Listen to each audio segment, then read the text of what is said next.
Hi Flosstube, it is Helen D and I'm back with another tutorial. Today I'm going to show you how I go about making a stand-up from my cross stitch.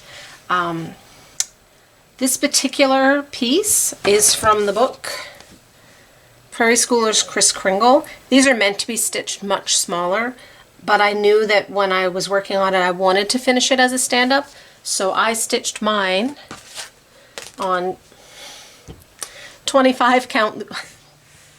That's going to happen about 17 times, so I apologize ahead of time. 25 count Lugana, and I used 3 strands of floss, and I went over 2 Lugana squares, so basically 3 over 2. You could use 2 strands. I just really wanted mine to be nice and vibrant. So that is what we're going to do. I have another one stitched from the same book. I did swap out on mine. I used a variegated for the coat color. The rest of the colors were called for. I may have had to change this one because it didn't show up, this kind of off whitey. So when I am making a stand-up, it's kind of a multi-step process. First of all, you have to figure out, do you already have a template or do you need to make your own template? A lot of times if a piece is meant to be finished as a stand-up, like if the designer has put it out as a stand-up, they include a template. If it's something like this where you find a piece and you think, ooh, I'd like to make a stand-up out of that, then you're not going to have a template and you'll need to make your own. Not that difficult, just a bit of an extra step. So what I thought we would do is first we'll make a template, then I'll put a timestamp down below so that if you already have a template and you need to jump ahead to the next step, you'll know exactly where to go. So that's what we're going to do. So I have ironed my piece, and I ironed on a piece of interfacing on the back. My preferred interfacing is Pellin 950F. It's a bit of a heavier weight interfacing. I think it's called Sure Tailor. It's for like shirt collars. It's a little bit thicker. So I have this ironed and interfaced, and I found a piece of coordinating backing fabric, and I threw a piece of interfacing on there as well. One tip for the backing fabric, especially when you're just getting started trying these, pick something that's very forgiving. Pick a solid or a mottled solid or something with a design that it's not going to matter if you're a little off, because you're focused on getting the front straight. You don't want to have to focus on both. So I picked these blue snowflakes. They match, and if they're not perfectly straight, no one's going to notice. So that's what I'll be working with when the time comes. So the backing, I'm just going to set right aside. We won't need that for a while. So on my template, what I like to do on mine is I like my piece to be about a ½ inch of extra space from my stitching on both sides. So I'm going to measure how wide that would be. So if I went kind of from right here on his, I'm not going to do that back stitch line, but from the edge of his boot up here to this tree, it would be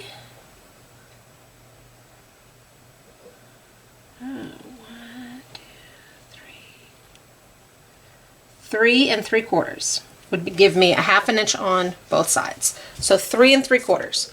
So then I just have some regular paper. I grabbed 2 sheets in case I messed up. And I'm going to go in and make 2 lines 3 3/4 apart. So I just like to do like there's one, and then 1, 2, 3 3/4. So I'm going to do these kind of long. Just write down the paper.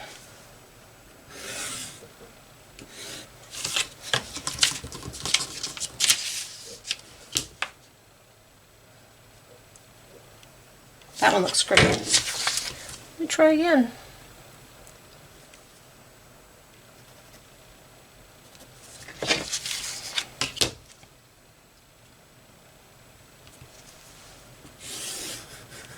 So 3 3/4.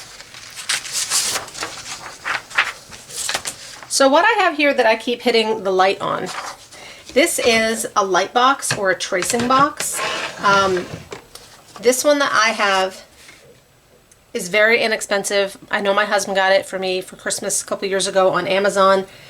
I think it was between $20 and $25. So it's I don't even know the brand name because it wasn't really a brand name. So really all it does is you hit the button and it lights up, and then you can trace things through it a little easier. It's the same as if you were holding something up to a window to kind of really be able to see. It's just this lets you do it on a flat surface. So I use this because I have it. If you didn't have it, you could always hold things up to the window, even tape them, right? Tape the top and get it how you need it to be. So I have my 3 3/4. I'm going to lay my stitched piece on here and set this over it and kind of just see, which you probably can't see very well, you know, is that about a 1/2 inch? Yep, it absolutely is. It's about a 1/2 inch on each side. So now I have to figure out my curve. What I like to do, if it works, because it's easiest, I have one of these jumbo circle templates. These are made by Westcott. There's the brand name, and I found it on Amazon. Again, less than $10, and I use this thing all the time. If this is big enough for my circle, then I'm good to go. Unfortunately, the largest one on here is 3 1/2, and mine is 3 3/4. So I think we'll have to go to plan B. So I line this up to see, is this going to hit both of my lines? And in this case, no, it is not. So plan B is the protractor.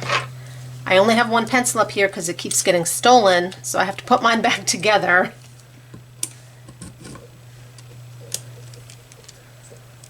Okay, so if I need this to be 3 3/4, now I have to do math. Using the circle template, you don't have to do math.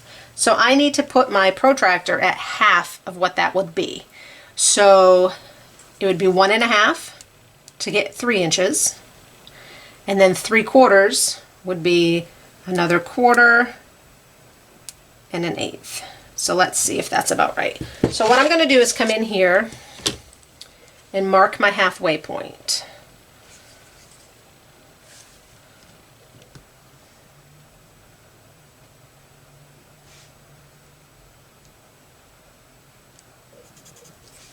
Just so I know where to put my protractor. So then theoretically, if I put this on the dot that I just made, it should hit both of my edges. I'm a little off. So I'm just going to widen it just a smidge because I want to be able to draw from one and hit the other. Okay, so then that's all I'm going to do. I'm going to go right across.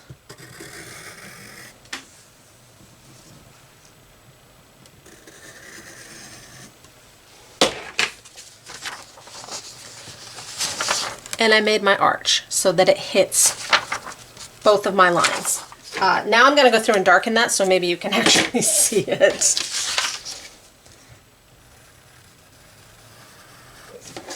Then I like to hold this either back on my light pad or back up to the window and see if that curve is going to work for me. So again, I'll throw this on here, blind you guys with the light.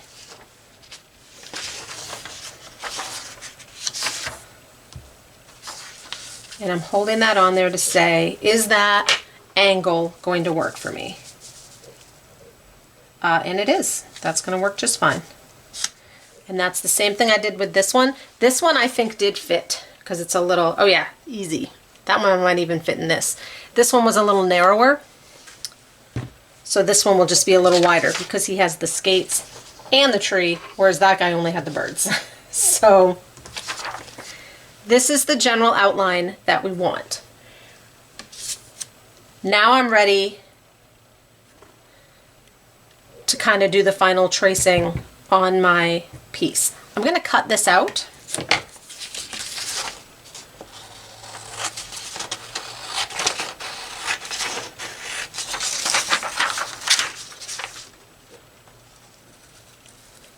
Now, one tip for your templates. If you're working on something and you think, you know what, I might do more from that book, I might need that template again. Save your templates, and future you will be quite happy that you did. If it's something that I'm making that I know I'm going to use a lot of times, I will, once I have it done, I will trace it on a piece of, I like to use manila envelope pieces because I always have some extras laying around.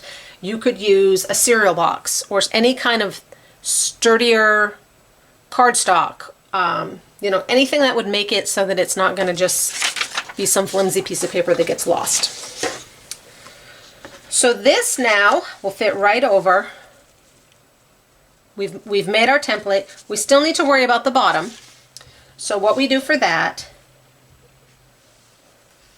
is we line him up here, and again, I know this is a little hard for you to see. And I get him to kind of be, you know, I want a good 1/2 inch showing on the top too. So about a 1/2 inch all around. And then I like to leave on the bottom. I want them so that he's not standing quite on the bottom. He's got like, I don't know, 1/4 inch, a little more. So I like to leave under the bottom of my piece like a good 1.5 inches.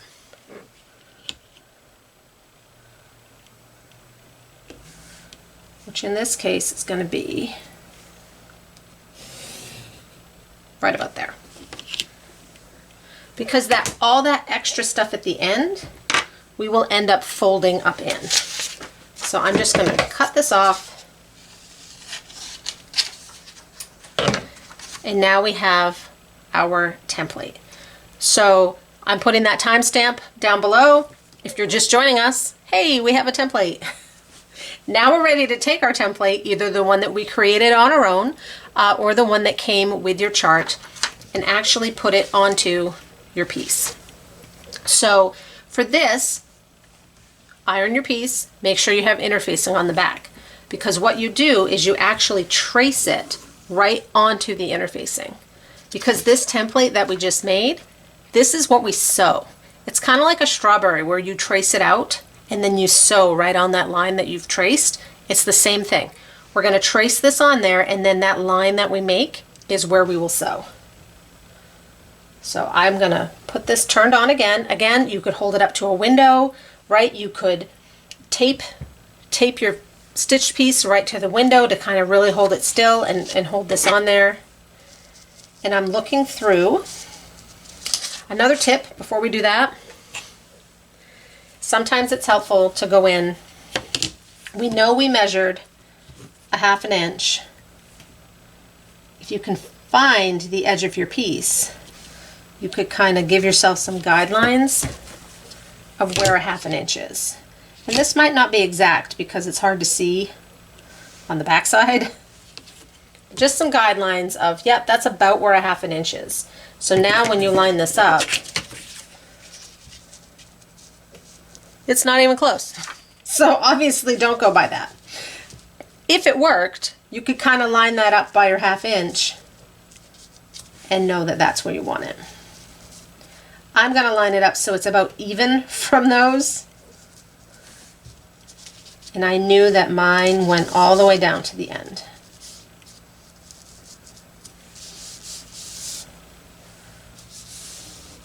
So I've got about a 1/2 inch. So I'm going to trace.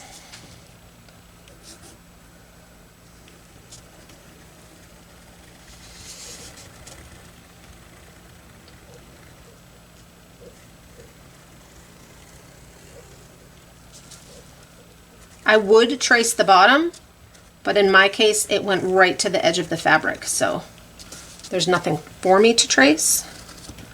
But if you had extra on your bottom, trace the bottom as well. Okay, so we've traced that on there. So now you can kind of just, this is the time to double check. Is it approximately that 1/2 inch? Yeah, it's pretty close. So I'm going to turn off the light, and we have our template all traced on. So now it's time to sew. So let me get rid of this. All right. This line, like I said, this line is what you will actually sew in your sewing machine. So I like to go in when I'm setting up my machine and I make sure I have a clear foot. In my case, that's my zipper foot. In your case, with your machine, it might be your regular foot. But I have a clear foot so that I can really see my needle and see that I'm following that line. So I have my piece. This is where we're sewing. We need a little bit of an edge, but I don't need this much edge because I'm going to end up using my clips to hold it to the back. So I'm going to go in and I'm going to cut it like, I don't know, 3/4 of an inch all the way around, just to get rid of some of that excess.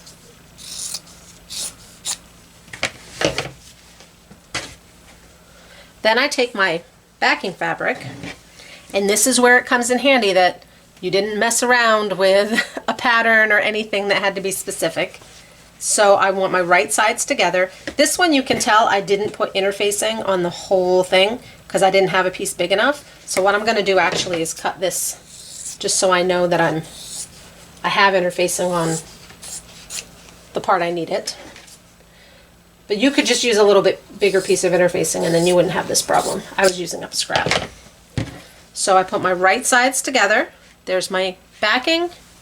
Here's my Santa.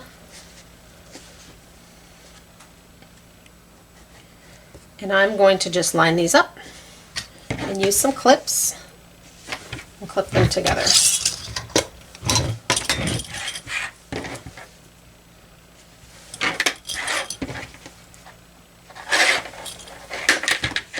And then if there's like this one on the bottom, there's too much backing fabric so my clip can't reach, I can just trim off some of that excess. And then again, I could come in here and just trim off that so it's out of my way. We'll be trimming it down once we've sewed, but this way it's not in my way. So I have a sandwich with my interfacings on the outside and then my right side together fabrics. So now what I'm going to do is I'm going to sew, and I'm not going to do that on camera because you wouldn't be able to see it anyway. So I have my piece, I flip it around, so I'm actually starting from the flat side, and I'm going to start right here on this right side edge. Go right down that line, then I'm going to get to this curve and be like, slow down, and inch my way, turning as I go. You know, I'll do a couple stitches and turn, a couple stitches and turn. Sometimes I have to make sure like the needle is down in it and lift the foot so that I can really turn it to hit that angle. Sew it all the way around and then back down on the other end. I leave the bottom fully open. When I start and when I end, I will do where you sew a little and then you do the back stitch to kind of lock it in place. So I'm going to shut the camera off, sew all the way around, and then I'll be back. Alright, I am back. As I said, came up a little, did my back stitch, went up, went all the way around the corner, back down the other side, and back stitched up a bit. So now I'm done with my machine. That's all the machine sewing you need. So it's all sewn on there. Now I need to cut it out. I'm going to come in and cut it about 1/4 of an inch all the way around, just to get rid of this extra.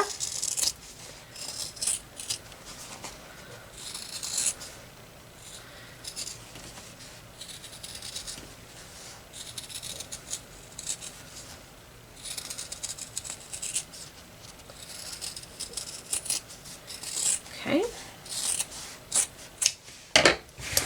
And then on the curve, when you have a piece that has a curve on it, in order for it to lay nicely when you turn it, you have to cut some slits in it so that it has a little give. If you just turn it like this, it kind of gets all bunched up. So starting from where the curve is, I'm going to go in with a sharp pair. I have snips, embroidery scissors. You could use your regular scissors. Just be careful that you're not going to cut the stitch line. You're just going to cut a little slit, just little snips, about, you know, every 1/4 inch, just to kind of give it some little breathability room. in there.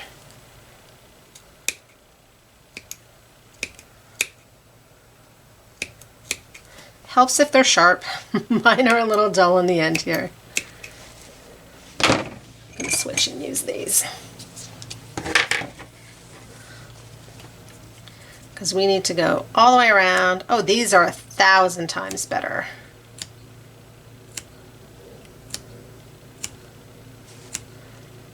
Then we just will turn it and see how we did.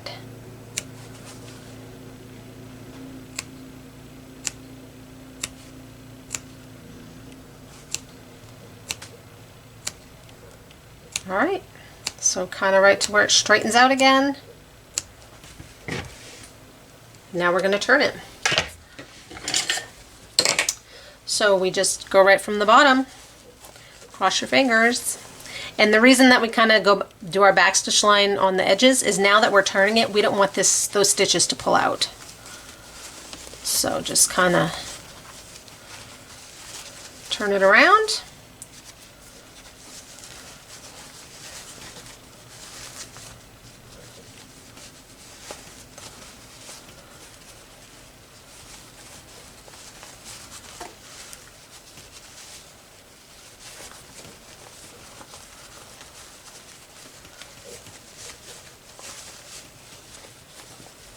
There we go. And then I like to take my point turner or a chopstick or whatever you're using to just really kind of get up in that edge and pop it right out.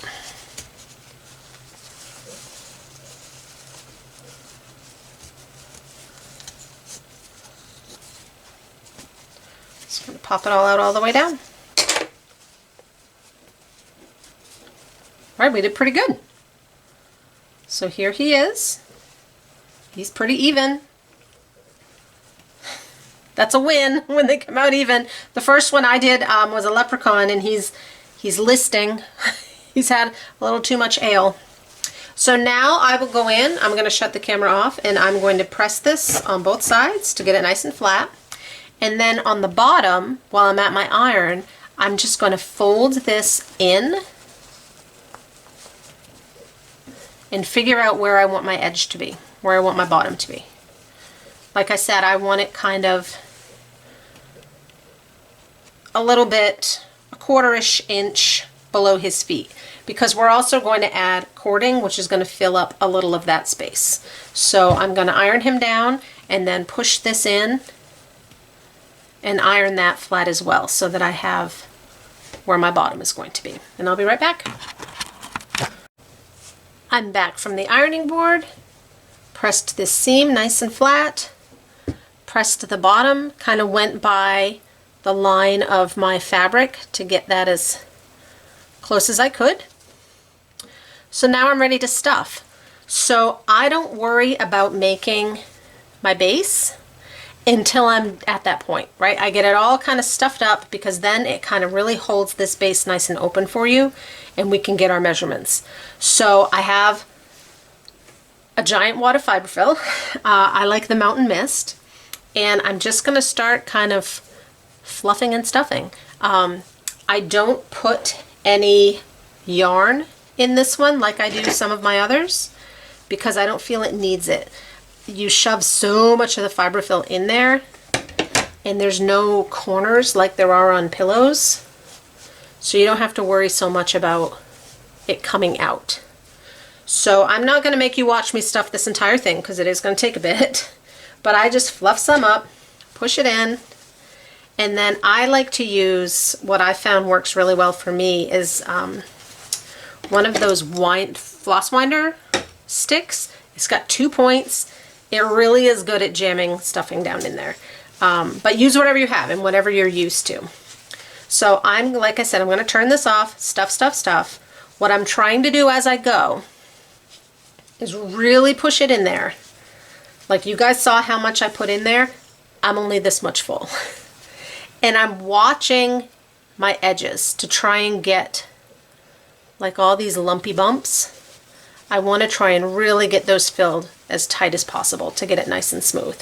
So as I stuff, I pay close attention to those edges and on the side to really try and get it as good as I can. We're going to put some cording on there so it will cover it up, but the better we can do in the stuffing, the less lumps we'll have to try and hide. So I will turn the camera off, get to stuffing, and catch up with you when I get down to the end. All right, you guys, we're back. We're getting so close. I know I said this was a multi-step process and I wasn't lying. So I have this all stuffed up. I paid really close attention to my seams to try and get them as tight as possible. All that fiber fill I had, it's all in here, and I needed a little more. So he is firm. We'll need a little more still for the bottom. So now we have to figure out the bottom piece. I like to do this once it's all stuffed because then that really holds it nice and open for us so we can measure and get in there. So I start by going back to my circle and crossing my fingers that one of these is going to fit. So I kind of go up to them. 2 inches is too small. 2 1/4 looks a smidge big. 2 1/2, way too big. So I'm going to go with 2 1/4. Take one of those scrap pieces of manila folder.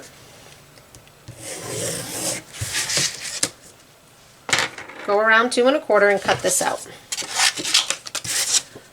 I like to actually cut it out on something a little thicker so that I can really put this in the bottom of my stand-up and see if it's going to work.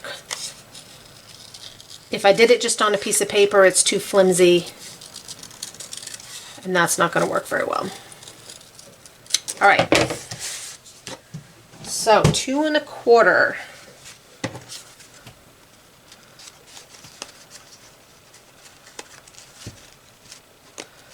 It's going to work. Kind of maneuvering it. It's just a tiny, tiny, tiny bit too big. So I'm just going to come in and try and eyeball it and just take the littlest bit off the edge. Now, if you didn't have one of those circle templates, you can use your protractor to figure out, use a ruler, figure out how big your bottom is, your circle, and then use your protractor to get the size that you need. But this is easier.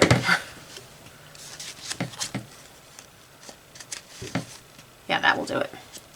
That will do. So now I have this. I'm going to set my Santa aside for a minute and take a piece of cardstock, which is going to be too big for you guys to see. So I'm going to come in here with my mat board. This is an acid-free mat board. And I'm going to do 2 of these.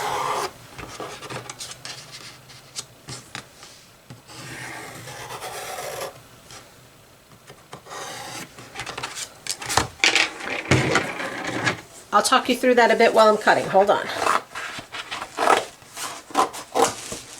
Okay. So why did I do 2? When I'm putting them on there, I hold them in place with pins. And by doing 2 thicknesses, it gives my pin somewhere to go. Because, these are barely any thick. So if you only had 1 and I'm trying to hold it in there with my pin, it's not going to stick in anything.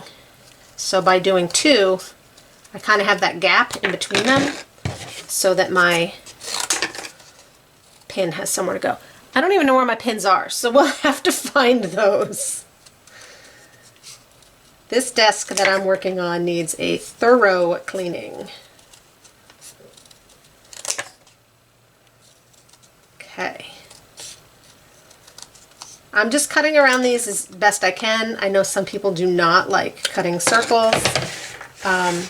It's going to be on the bottom in a forgiving spot. So I have my 2 pieces. I was going to say I thought one of them was right on the price tag, so I'll put those as my insides. I'm taking just a little piece of score tape, which is a double-sided acid-free tape. It's Score, S-C-O-R, I believe. It's a thin tape. And I did just a small piece again so that when I stick those pins in there, they're not going to get all gummed up in the tape. I'm just going to stick those together and make that a little thicker. So then I'm coming over to my fabric. Just trying to find the side I ironed. This is the fabric I used for my backing. And I'm just going to cut a little piece. We're going to go right around this like you would if you were doing a circular ornament. So I'm going to cut off some of the excess.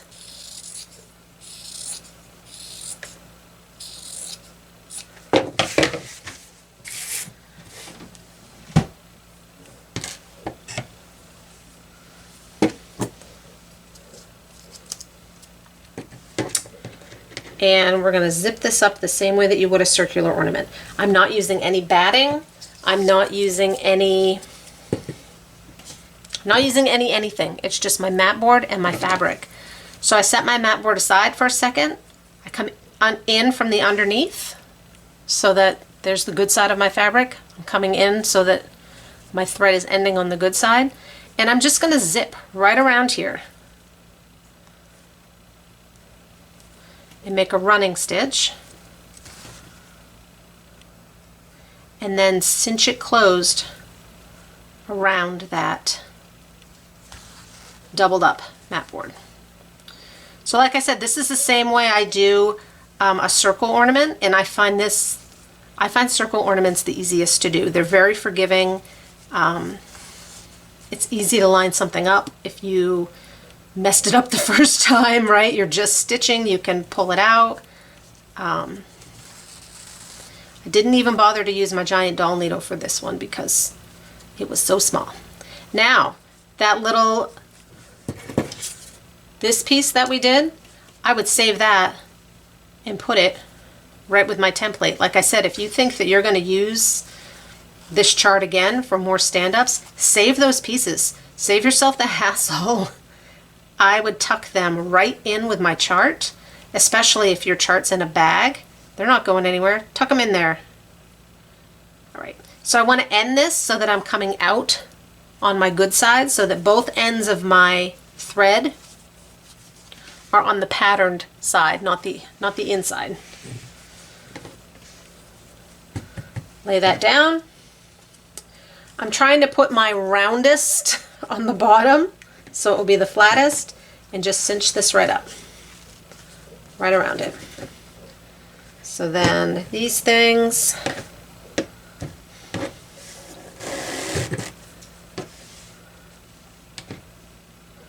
going to tie off the loose end. I'm just going to just pop in and out of this fabric a little, then do it again and make a loop, go through the loop and make a knot, snip that off.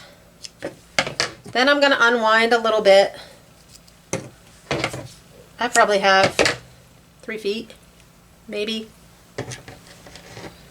which is probably too much, because I'm just going to, the same as you do a circle ornament, cinch this up. I kind of pinch it in place so it's not going away, and then I zigzag across to make some secure lines on my back to hold everything in place. When I'm doing this with an ornament finish, I'm checking the front to make sure things are lined up and all the bumps are out. There's nothing to line up here because we were so good about using a fabric that that's not going to be a matter with. And a lot of these lumps we're going to end up sewing through. So I still want to do the best I can, but it's not as finicky. So come through this a few times, and then again I'm going to go through again, and come up there in that loop to make a knot and cut this off. Okay, so there's our base. So now this will will snug right in here. We just have to sew it on. So what I like to do, I found my pins. I take my pins and I pin it in place. This is the part from what I found, it's hard to get your stuffing all the way to the end. And then sometimes when you're sewing your base on, you'll be like, it's all squishy over on that side. So I really try and stuff as much as possible on this bottom. And then I'm going to pin my bottom on. And as I'm sewing around the bottom, I'll go like halfway around and then I'll stop and I'll double check and make sure I don't have any spots. So my stuffing's kind of like sticking out a little bit. Squish it down with my bottom. Take my straight pins and push them right in. I don't push them in all the way, I just push them in a 1/2 inch or so.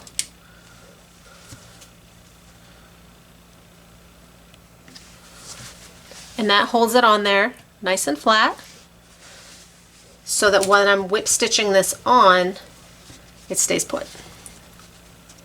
So this lets you maneuver it how you want it. The double layers of mat board give your pins somewhere to go.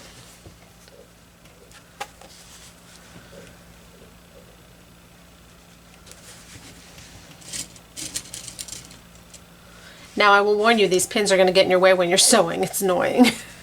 But they're doing their job, so I just deal with it.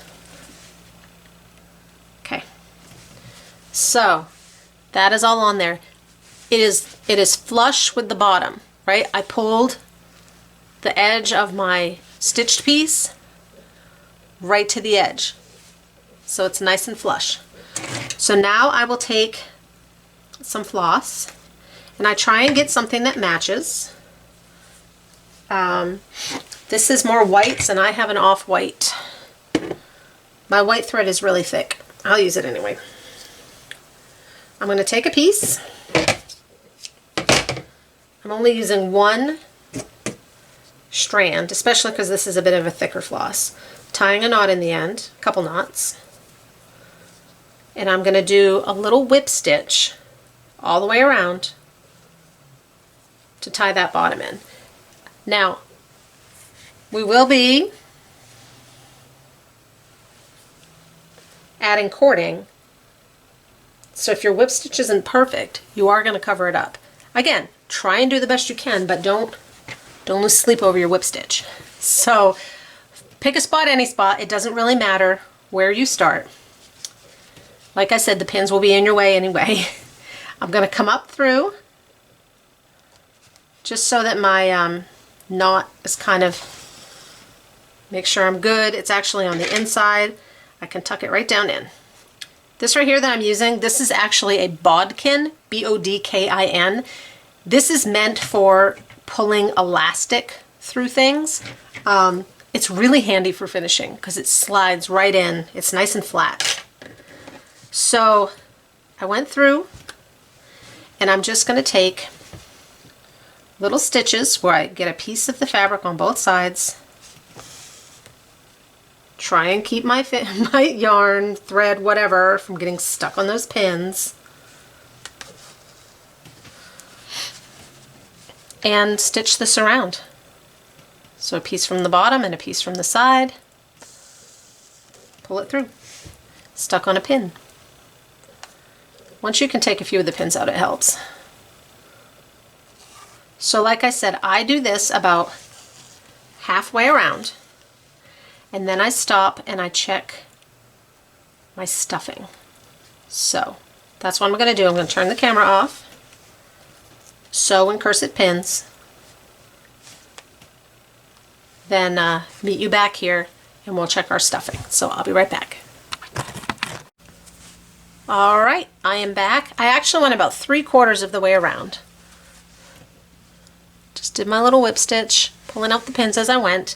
So now what I'm going to do is just really check that stuffing, because you can kind of tell, like right here on the edge, squishy. and that's what it's going to stand on. So you need to make sure that this area is really good. So I'm going to pull the pins out that I have in there. I tucked my needle just kind of down at the bottom so it's out of my way. And then in that hole that I have left, I'm going to take some more stuffing.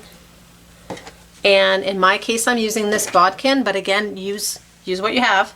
I'm using the flat end, and I'll poke it right in there and kind of all the way to the other side, and really try and fill those gaps.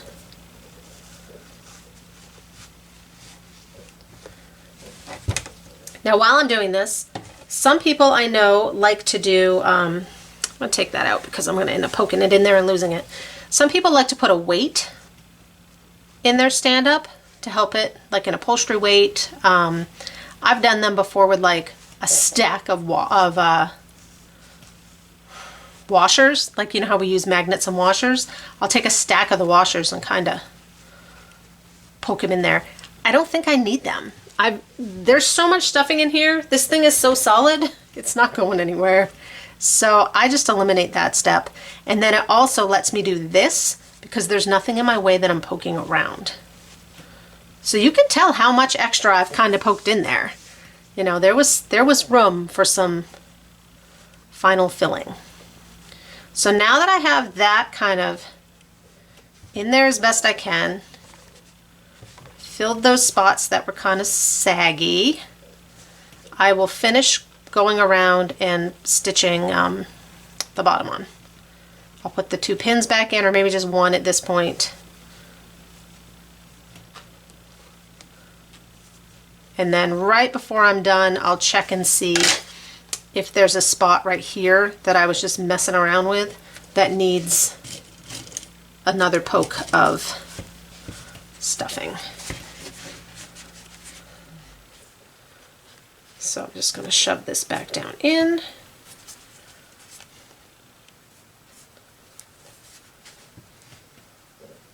Pin it.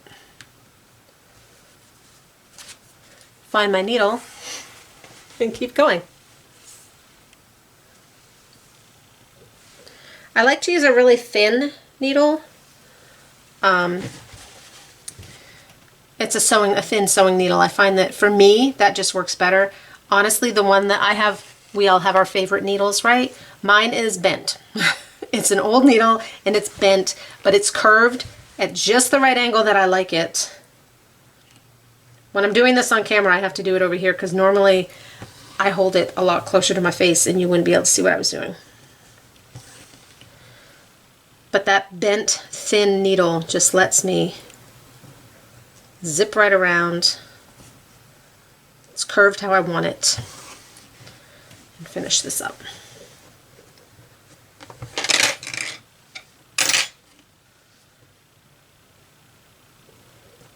All right.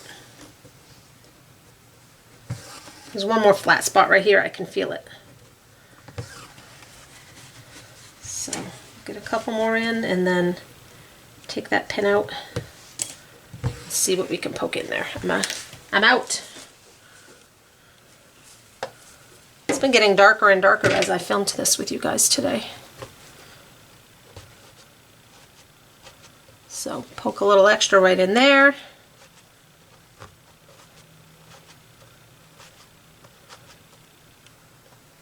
The chopstick would probably work just as well, although the bodkin is nice and flat, which is nice. Okay.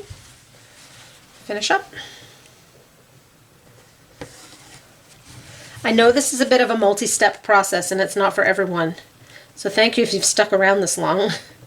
I like a good stand-up because it's a different finish. I like that it's all on its own and you can just tuck it in amongst things. It doesn't need a special spot on the wall or, you know, a special stand to hold it up. It's just its own thing. Okay. Probably shouldn't have started right on the edge, but I did, so. Alright, so now I'm just going to come through, same as we have before, and then go through that knot, that hole, the loop, words, make a knot, and like I do with some of my pillow finishes, I'm going to come up into the back of my thing, my stand up a little, and pull it so that then when I snip it, the extra thread is kind of all buried up in there. There he is. He's not listing, he's nice and straight. So now the last thing that we have to do is the cording. So this one here, I used 4 6-strand lengths of DMC floss. I would have liked to have used 6. I didn't have enough. And I'm going to show you the difference. This one is 4. You can see it's just a little skinnier. So I used 2 strands of each color. This one is 6. So it's 3 strands of each color. And it's a little thicker, so it kind of covers things better. But I didn't have enough floss when I was doing those. And I don't think I have enough floss today. So this one may end up also with 2. So I went through and I matched my colors before we started. And I found I'm going to use 932 and 931 to kind of pull out these blues. So I need to measure to figure out how much I need. So it's on me. Right from the skein, I just loosened some up. When we glue this on, we're going to start on one side. So we take our floss. I'm just going to hold it down there. And we're going to end up going all the way around the top, over to the other side, and then around the bottom. So you've got to have enough to get all the way back around. Okay, so that's kind of how we measure, and then I like to add a couple inches because I'd rather have too much than not enough. So I add a couple inches. I'm going to pinch right where I held it with my finger and let go. Then I'm going to take that length that I just measured and measure it out 4 times. So 1, 2, 3,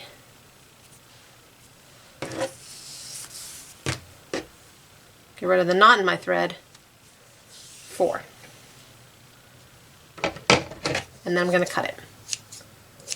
So this is 1 length of my floss, this big long one. So then I take this big long one and I'm going to measure out another of the same color, that whole length.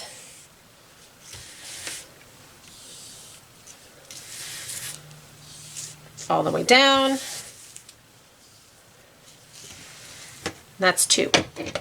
Now, I'm going to see if I have enough floss for 3. If we do, we'll do 3. If we don't, we'll do 2. So I'm just going to hold that down and measure this out and see if there's enough. I know I had enough of the other colors, so we shall see. Ooh, we got lucky. Except it's very knotted.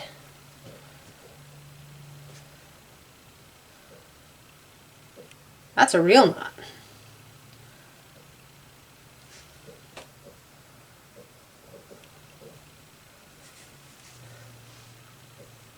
Get that out of there. So I'm doing 3 strands, 3 of those long strands of this color, which was the 932. And then I'll do 3 of the long strands of 931, which is a little bit darker. And then I will use that to make myself a piece of cording. I'm not going to do the cording live on camera here. I do have a cording tutorial, which I will link below, so you can watch that. So I'm going to make the cording and then we will attach. We're on our very last step. We're almost there. So we just need to attach our cording to our stand-up. I made my cording. I cut off all my ratty ends, right? So there's the side with the knot, and this is the clean edge. So I'm going to start with my clean edge, and I like to start on the right-hand side. And I'm going to glue this all the way around. So I go down here to the bottom, not Not all the way flush with the bottom, but just a little smidge up, like a tiny smidge. And I'm going to come in about 1 inch and stick a pin to hold that in place while I glue this end, because our other side of cording is going to go right around there, so we need it just down to almost cover. So I'm going to take the Aleene's tacky glue, hold this out of the way, and put a little bit of glue on right on that seam, not all the way down to the end. I'm going to leave, you know, 1/4 of an inch. And then I'm going to put my cording right in that glue. And as I glue, I'm going to pin to hold in place. So now, like this one up here, that was just holding it so I could get some work done. But there's a pin in my glue. So then I'm going to keep going all the way around. I'll put a little line of glue on. It's hard to do this so you can see and I can see. And I'll go 1.5 inches or so at a time. Put my glue on, set my cording in it, put a pin in it. All the way around. It's kind of like on that video where I kind of showed you how to glue chenille. Same drill.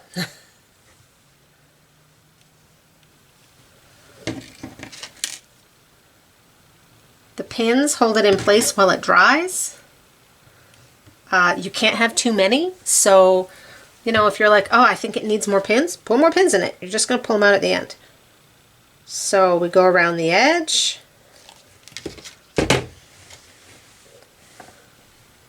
Set the cording in and pin.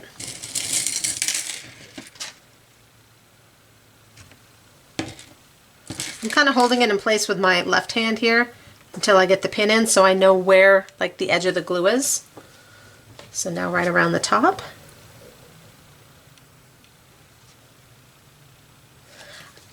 I'm not a huge fan of the Aleene's. If you guys have watched me do videos before, you know this, tutorials.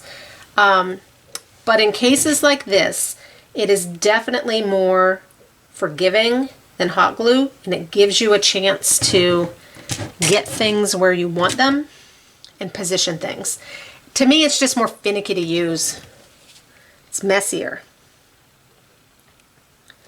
But sometimes you have to deal with the mess. If these are in your way, you push them in. They're not hurting anything.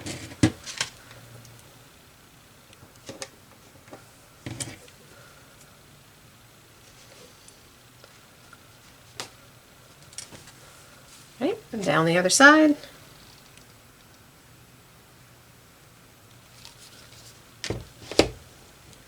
We're running out of battery, so I hope this will fit. And then once we get down to the bottom, we're going to curve around.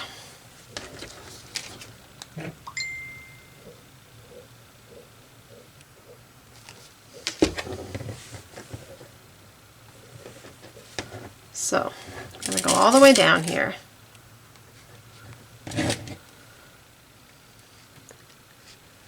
Okay, so now down here at the bottom, I like to come around the front first, so then I end in the back.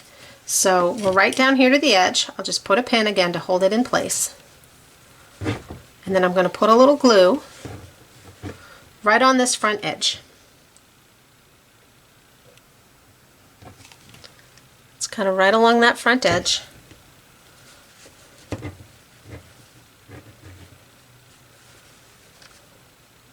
Put my cording on and pin it in place. Now I will go all the way around the front.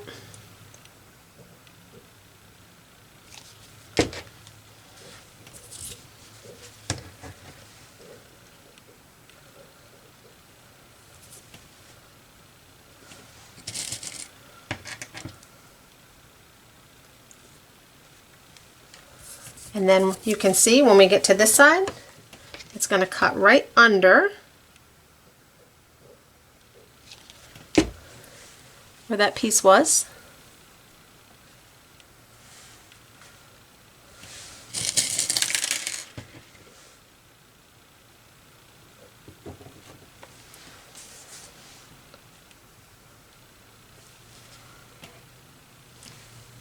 And then go around the back.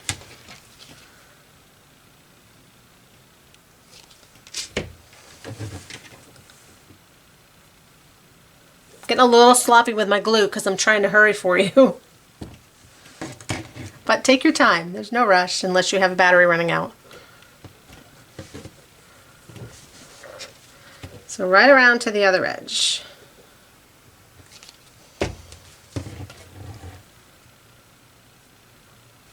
Now when you get over here to the other edge, you've got to tie it off.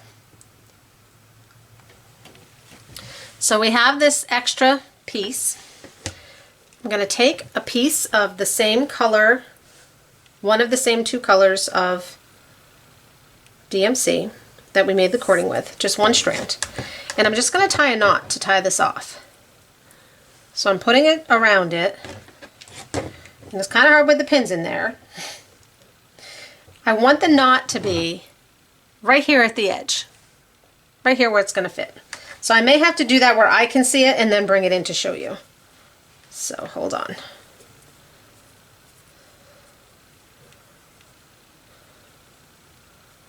So this will keep the cording from unraveling.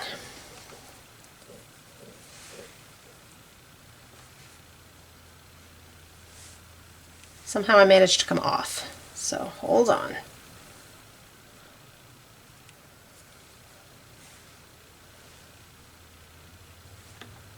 And then I go through again so it has a double knot. Okay. So I tied it off so the knot will be, it will be right there where they all connect. So I'm going to snip those little strings off. If there was enough cording that you thought you had enough to do something with, tie another knot and then cut between them, and that ends up tying off both ends like this one so that you can save it. I'm not going to with this one. I'm just going to come out like 1/4 of an inch from where I tied and cut that off. So now I'm going to glue this the rest of the way right to where they connect.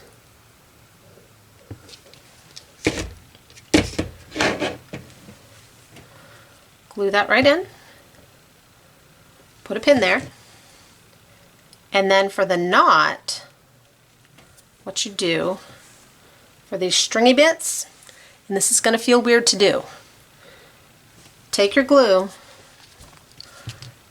put some glue right on them, and glue them, kind of flatten them down on the bottom. And it will dry clear.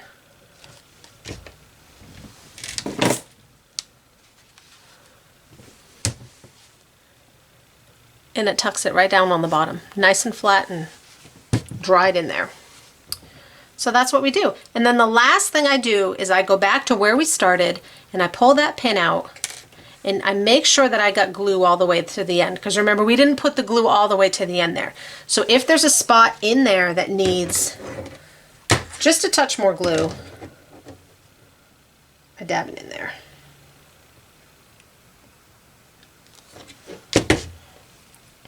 To hold that down and then put my pin back. Now the pins you can leave in an hour, a day, 10 minutes, right? This stuff dries pretty quick. So I have all my pins in. Honestly, I could start pulling these out. You just want to make sure that your cording, you can kind of tell while you're pulling if the cording comes with you. They weren't quite ready. So wait for your pins to dry, for your glue to dry, and you've just made a stand-up. So now you can make all the stand-ups. I hope this was helpful. I know it was long, but there was a lot to go over. If you have any questions, put them below and I will do my best to keep up with comments.